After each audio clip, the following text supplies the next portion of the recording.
some things that are over authority and capacity. We are just starting now. I just want to implore you to please give me your attention. Please give me your ears, right? This conference is not a cliche. It's not just another thing. It's a well-thought effort put together over months, days that we've been considering. And I want to say it to you that those of you who are here, whether you like it or not, but the fact is you're very lucky to be here. The things you'll be hearing today, probably you have heard some of them before, but then I'm saying that they are like never before.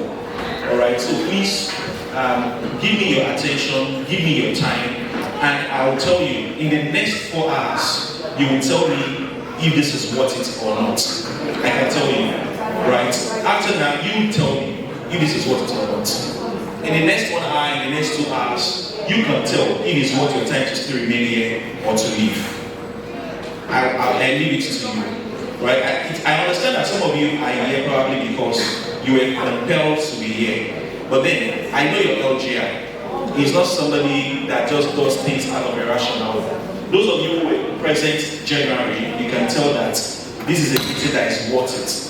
And fortunately, we have church leaders in their house, right? So while we're doing that, let me just quickly introduce and then please help me welcome them with a round of applause. Please welcome with me Alaji Rahman Lion. Right?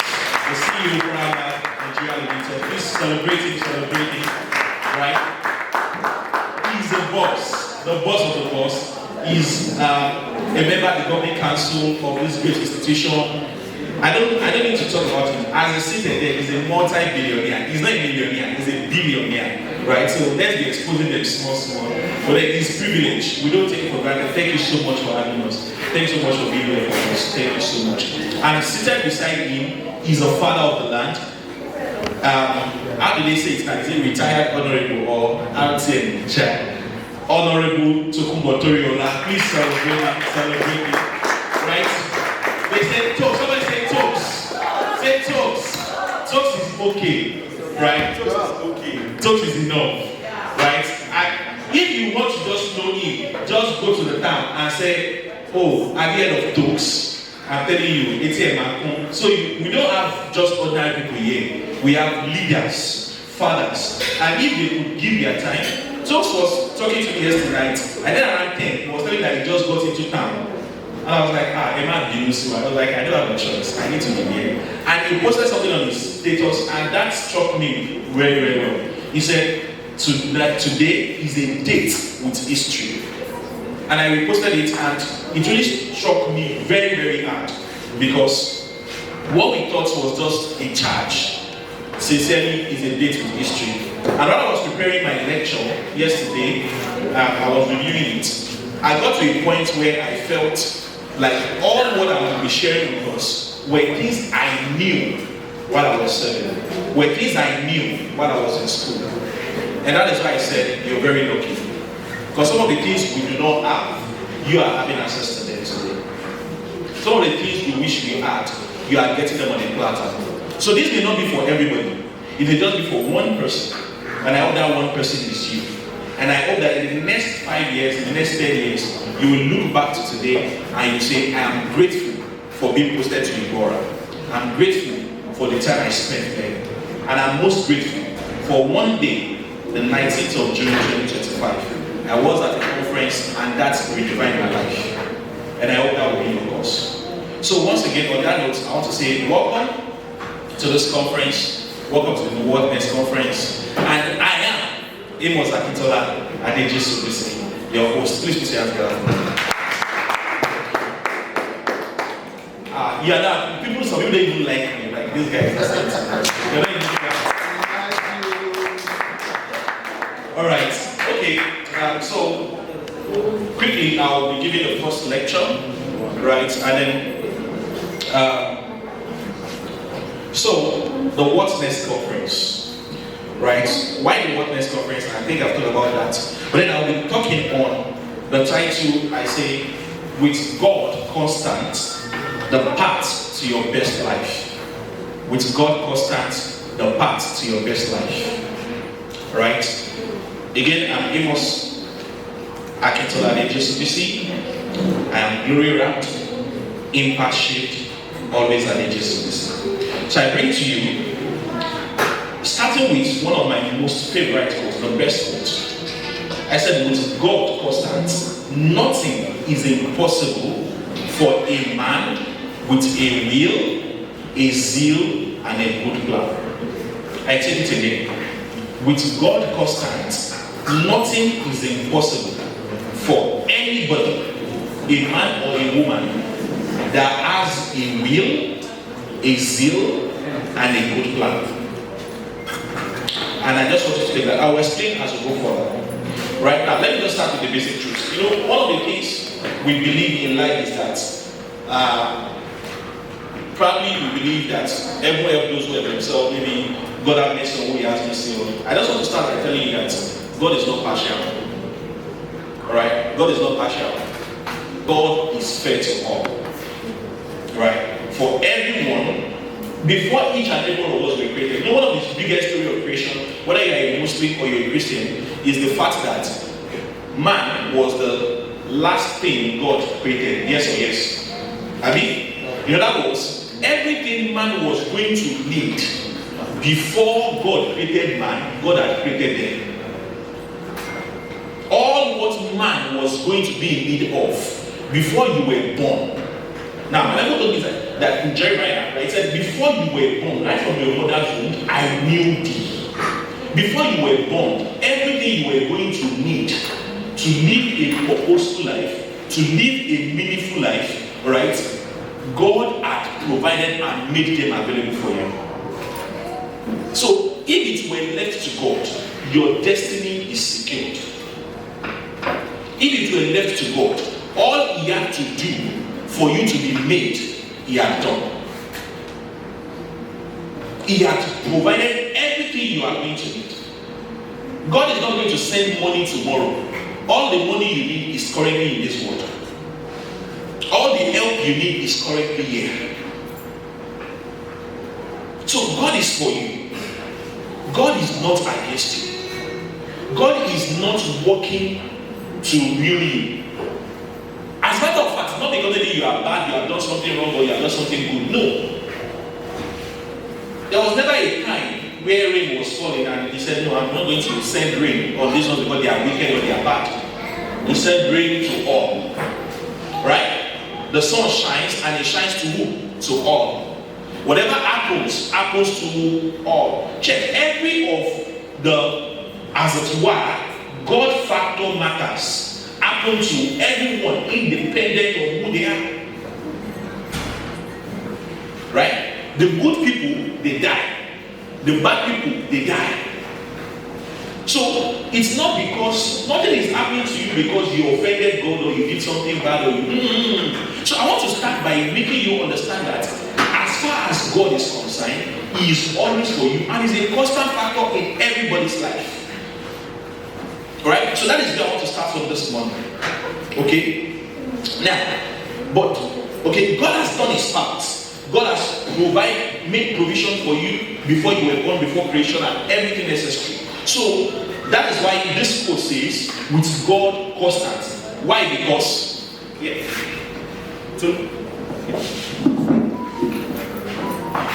right? So that is why this quote says, God isn't a variable, right? God is a constant. He's not something that is off and on. So now let us deal with the variables. Let us deal with the variables. The variable today that I want you to know, the factors that actually determine your life, that actually determine your destiny, are these three things I'm going to talk about today. Number one is your will. Somebody say your will. Your will. Number two is your zeal. Somebody say your zeal. Your zeal. Number three is your plan. Somebody say your plan. Your plan. Alright, so now those are the three things we will be reading on today. Those are the three things that are variables. But before we go into that, let me start.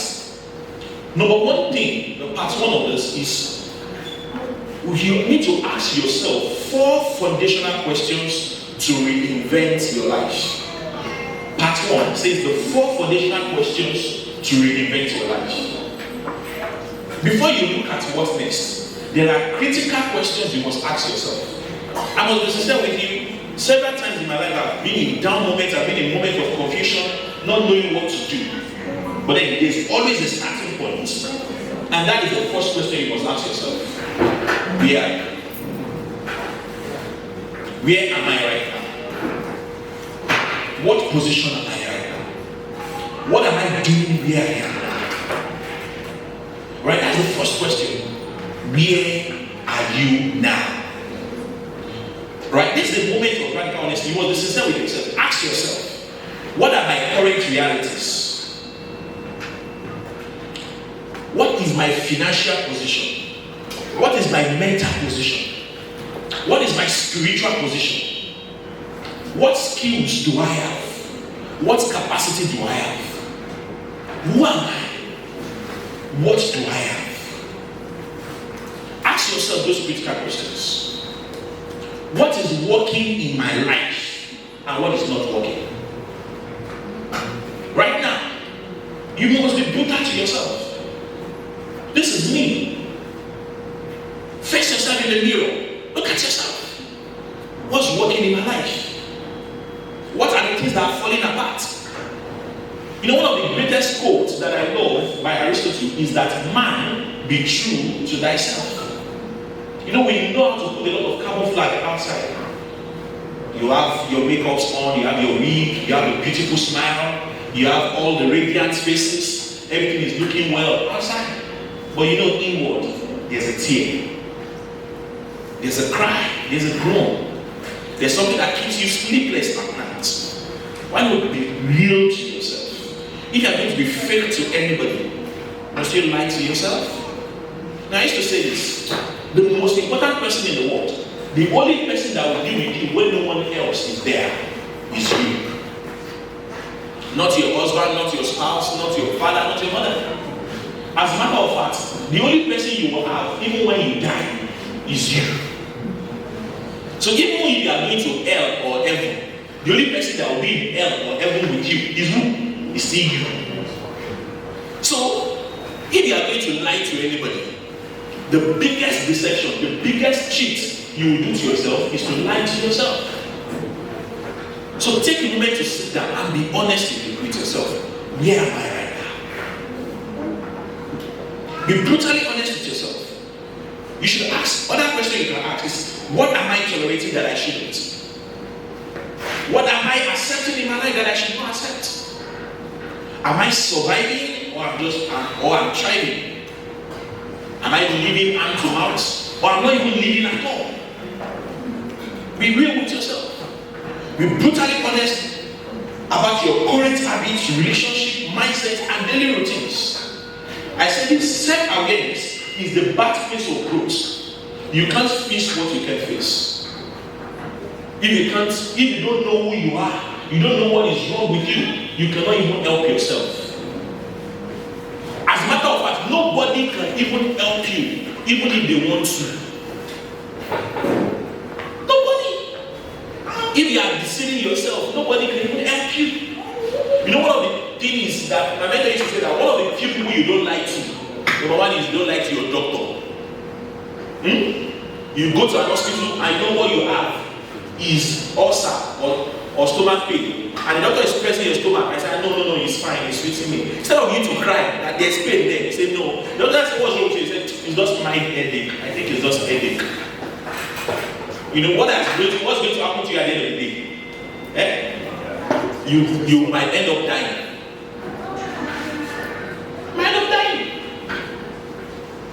Alright? So be real with yourself. If you don't know what is wrong with you, you don't know how to do a proper diagnosis of your own life and your situation, the truth is, you can't get help anywhere. Clarity is the beginning of every transformation. You can't navigate forward without understanding your starting point. Stop deceiving yourself. Assess your current state honestly and be true to yourself. The second point, foundational question 2. I love this.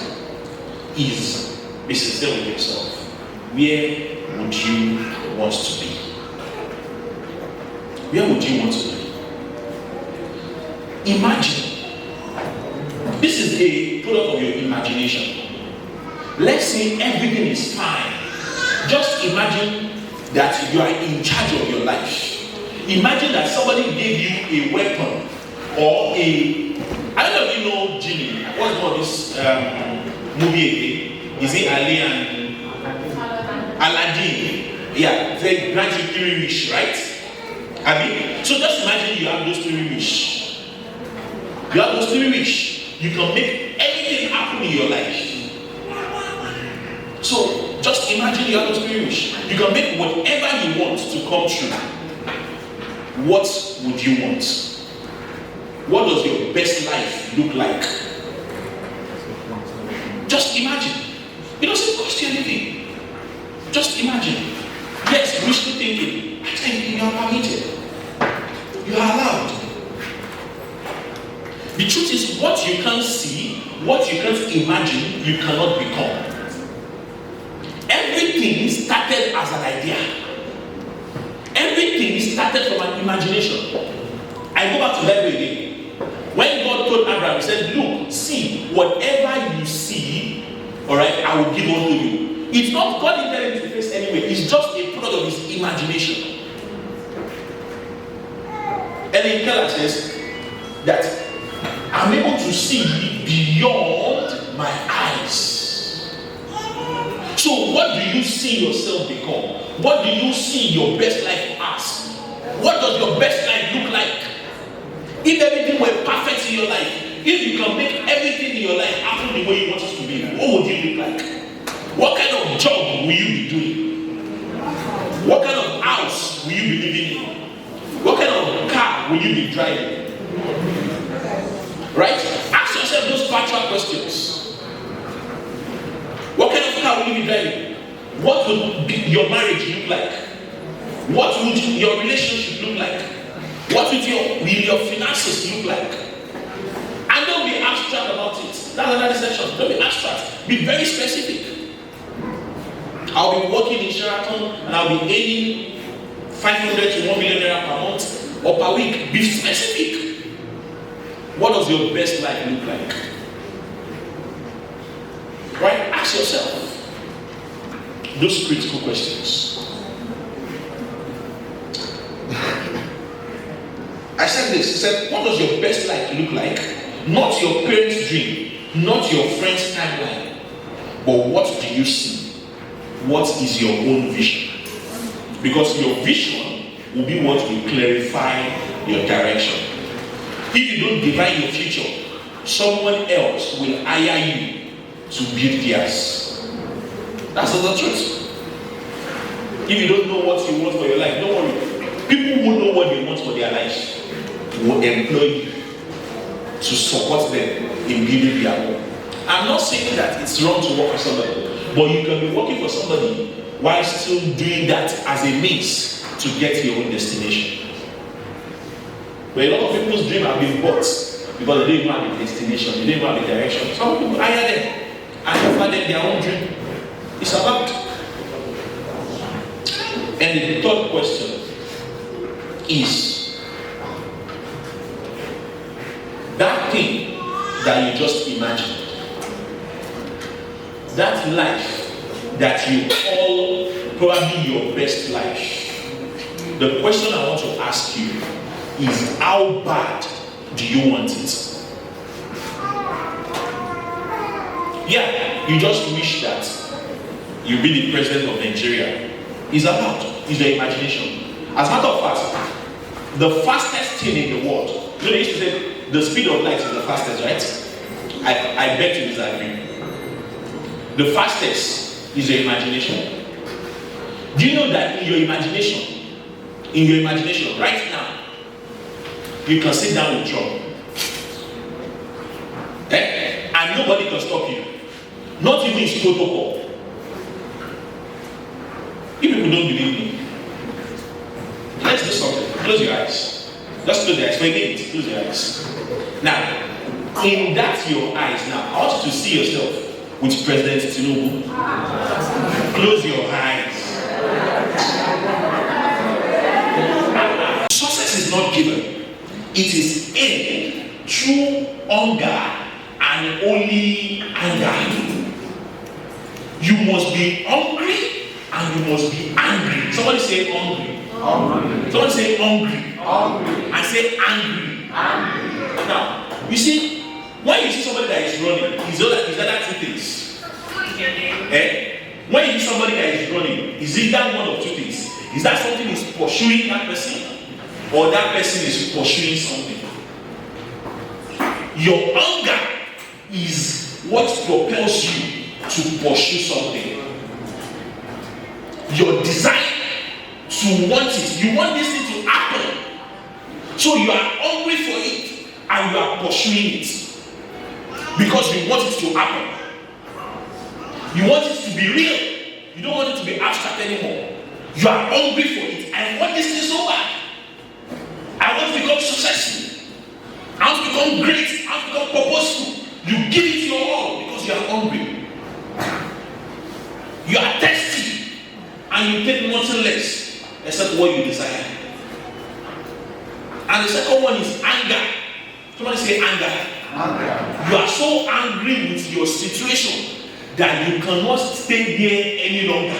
When you are angry enough with your situation, you see, help doesn't come from anywhere. The first help starts from you. Right? Most people want to win, but they don't want to bleed.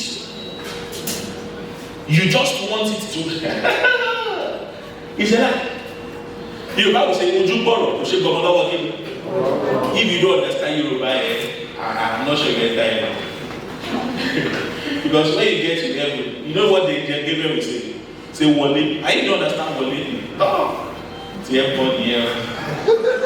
Amen. Alright, that was together. Right? You know,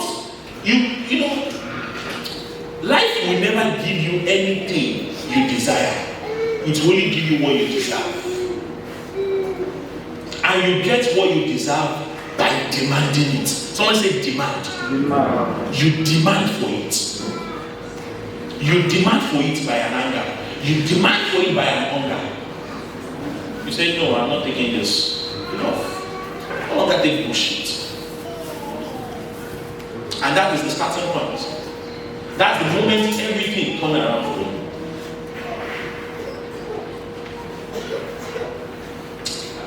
Until it becomes personal, it never becomes powerful. Until this becomes a personal battle. No. It has become a war. It has become a war. I'm telling you, it will never be powerful.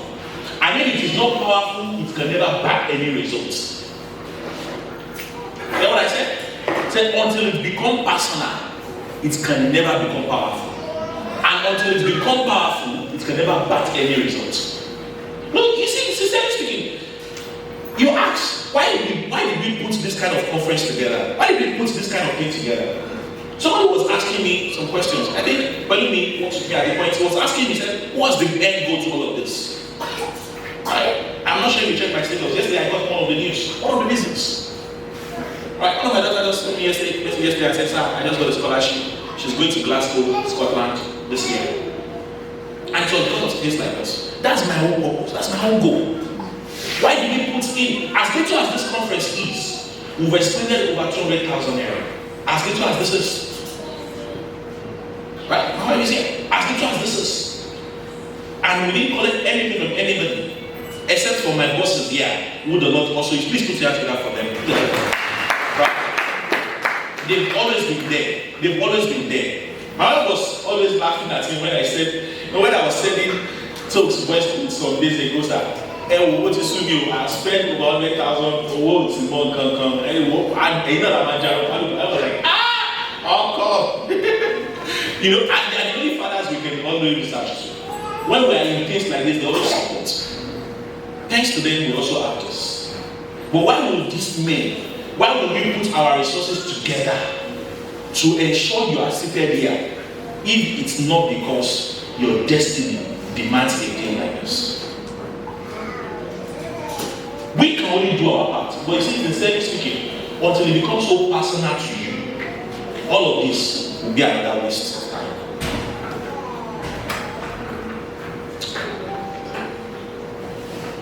The truth is, there are two ways to grow. Just two ways. Number one, inspired by vision. Number two, provoked by pain. Same thing I've been saying. That you are inspired by vision, you are hungry for that vision, or you are provoked by the pain of the situation you are, and it's an anger, and you no longer take it. If you are not hungry enough, you won't stretch. If you are not angry enough, you won't change. The truth is, comfort is the enemy of progress. Foundation question 4. You see, this one is the most difficult, and that is, and I'm going to ball at you so hard. No, the question I want to ask you is, okay, let me start by asking, how many of you here, sincerely, you have a rich uncle that can give you 5 million naira immediately after your service? Let me stand up.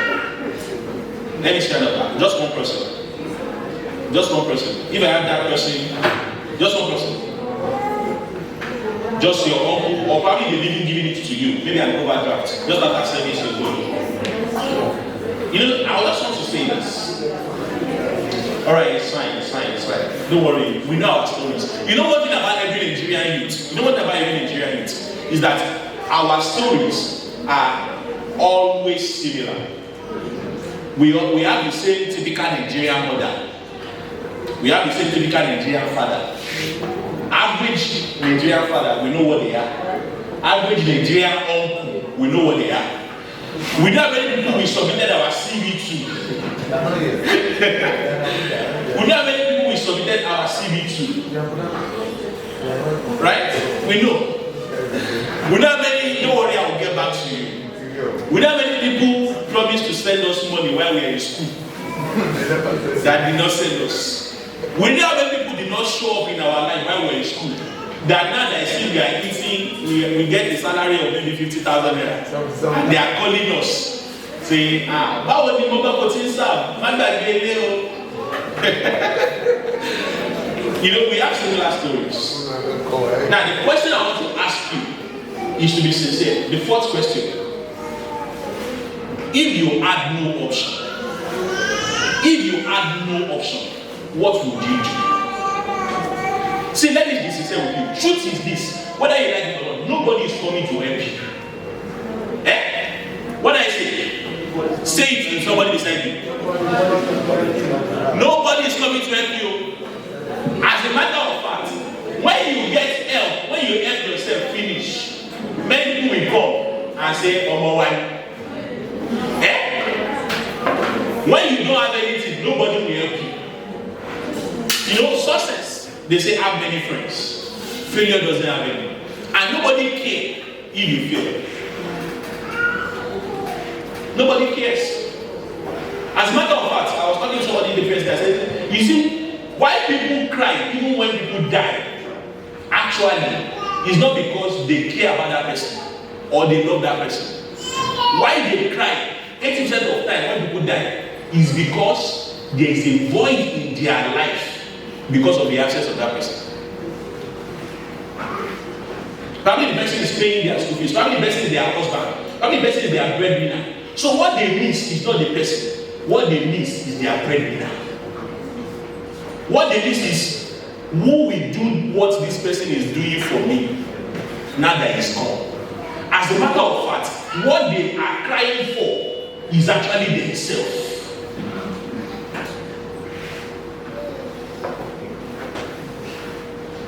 So nobody is there to help you. Everyone to his own. So if you don't rise to help yourself, you are doomed. So what if you have no choice? So let me tell you something. This is a do or die moment. Is it that you do what is essential for you to break out of this chain, or you remain there? One of the biggest story I know in the Bible, he said, his 2 Kings, he said, why seek we here until we die? The story of the three lepers. Let me tell you that story a little. There was famine in the land, and in the Bible story, lepers are not permitted to be in the town. They are always put at the outskirts, inside the bush. But in the town, there was famine, hunger. So much so that mothers were killing their children so that they can eat. So if the lepers should mistakenly go inside the town, they are good as dead. But unfortunately, outside the town that they have, there's also no food for them to eat. Because the one that's in the that lepers eat.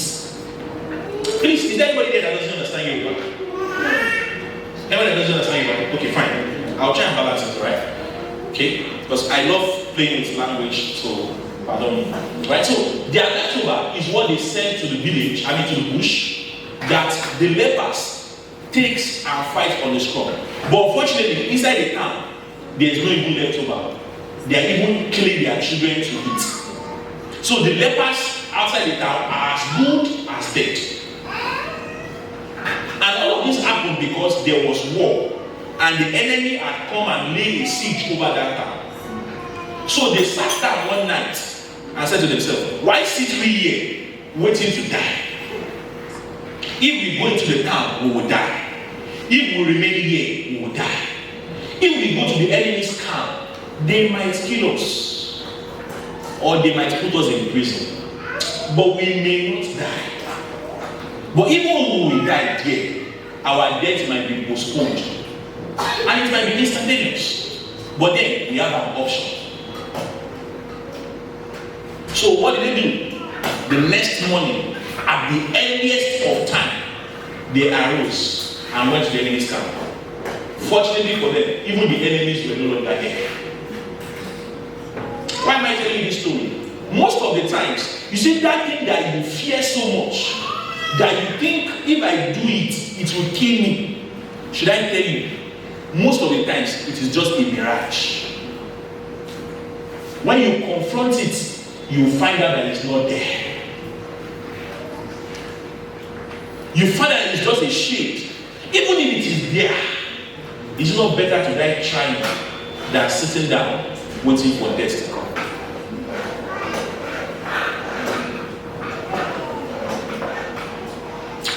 Most of us live like we have forever, or we are waiting for a savior. But if your back is against the wall, most of the times we see creative people, determined people transform the life, transform the story. If you were told you have just 30 days to live, do you know how creative you get? I'm watching a movie currently now. I recommend it for you. The Undercover Billionaire. They put a real life billionaire. They just send them to any village with just $100, and they are told to make $1 million company in 90 days. It's been a very interesting ride. And at times I put myself in those situations. I said to myself, Amos, before so and so time, you must make so and so amount. What would you do? If you don't do it, you must give out so and so amount. It's discipline. If what you have in front of you is either death or to succeed, which would you choose? If you are going to die, let me encourage you. Please, die early. Die now. If it's death, you want to die, die now. I'm only hearing two voices. Am I making sense? Yes. Alright, that's good. If I'm making sense, please put your hand up. I think I'm making sense. This clap is better than the one you gave me in the beginning. Alright. Okay. Now, I talk about a good plan. Now, this is one of the things I believe, and this is where I will close, alright? Let me touch my notes. This one is not in my notes. And because, you see, this is my notes. Let me not lie to you. Many of you will buy these notes next year. Because I'm going to give it into a book. Everything there is too much for me to just leave it for this lecture. I must develop it. So next year is going to be a book. So if you didn't jot, well, don't worry. Next year you buy the book, maybe 5,000 or 10,000. So you're going to love it. Not, you are not the only one that needs to hear it. I think the Lord needs to hear it. And some of the students that didn't come also might need to hear it. See, Proverbs says, buy knowledge, sell it not. Right? Buy knowledge, sell it not. Now, there's this thing I believe. right? And I think it's in our script. It said, success, all right, answers to strategy. You can script your way to wealth. I said it again. Money answers to strategy. I think that was what I used. Money answers to strategy. Success answers to strategy. You can script your way to wealth. You can plan your way to anything. You see, one of the biggest errors of this generation is that we don't have a plan for whatever we want to do.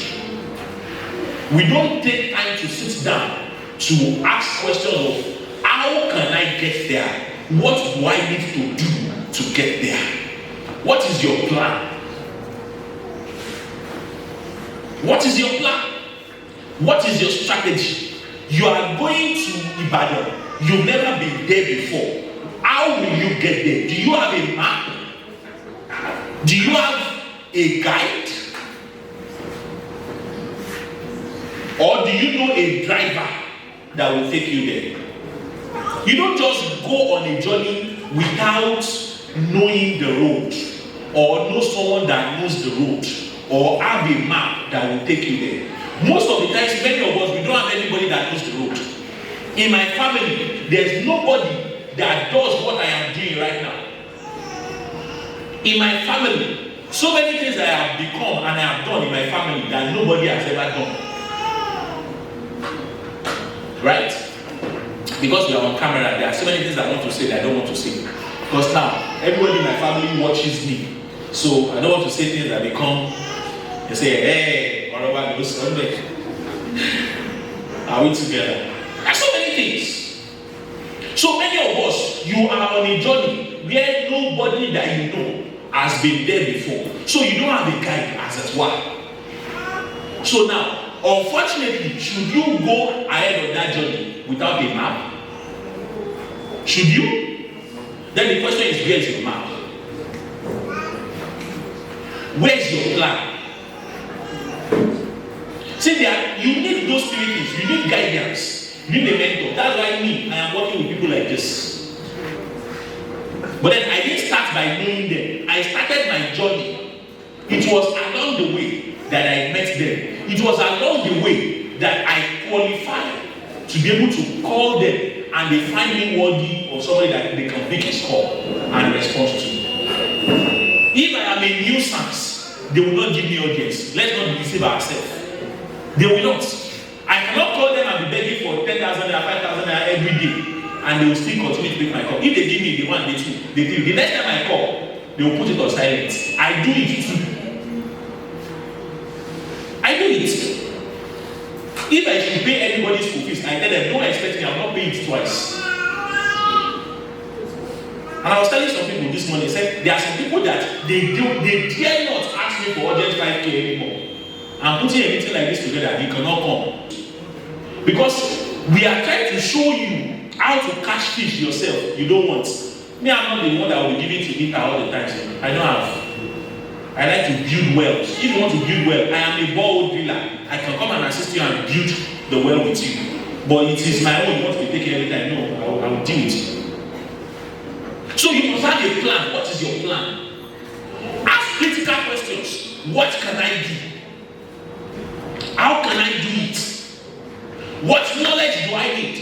And that leads me to the three critical things that you must involve in your plan. Everything revolves around these three things: knowledge, time, and money. I think again, knowledge, time, and what?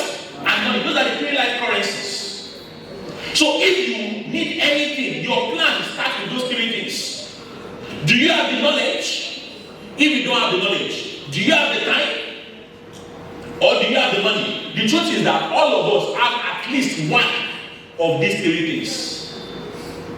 If you don't have money, you have time. If you don't have knowledge, you have time. Unfortunately for you, we are in a dispensation where knowledge is readily available anywhere. All you need to give to it is time. Many of us can watch Korean film like anything. But watch a 1-hour video on YouTube that will transform your life. It becomes a difficult thing. In fact, many of you will be sleeping. But if you are watching Libyo, you will not sleep. Hey, God. Some people can watch 12 episodes. That's 12 hours in one day. When you are here now, it's because I don't want to collect your money. If I want to collect your money, as you are calling yourself copper, you don't have money. If I want to collect your money, I will collect it. Yeah, without leaving this place. Because I know I must offer you something, and I know you will need it, and you will pay for it. Right? Let me close with this. Wow. You should give you. Is this not what I give you? I will close with this. In the next 5 years, if you look back at your life, how do you want your future self to respond? Do you want to respond with gratitude or with regrets? In the next 5 years, when you look back, I want you to look at your last 5 years. Are we together? I'm close with this. I want you to give me attention. I want you to look at your last 5 years and ask yourself, do you want your next 5 years to be the same way? If it's not going to be the same way, then you must make a decision today that you didn't make in the last 5 years. Because in the next 5 years, you will look back again and ask yourself, how has been my past 5 years?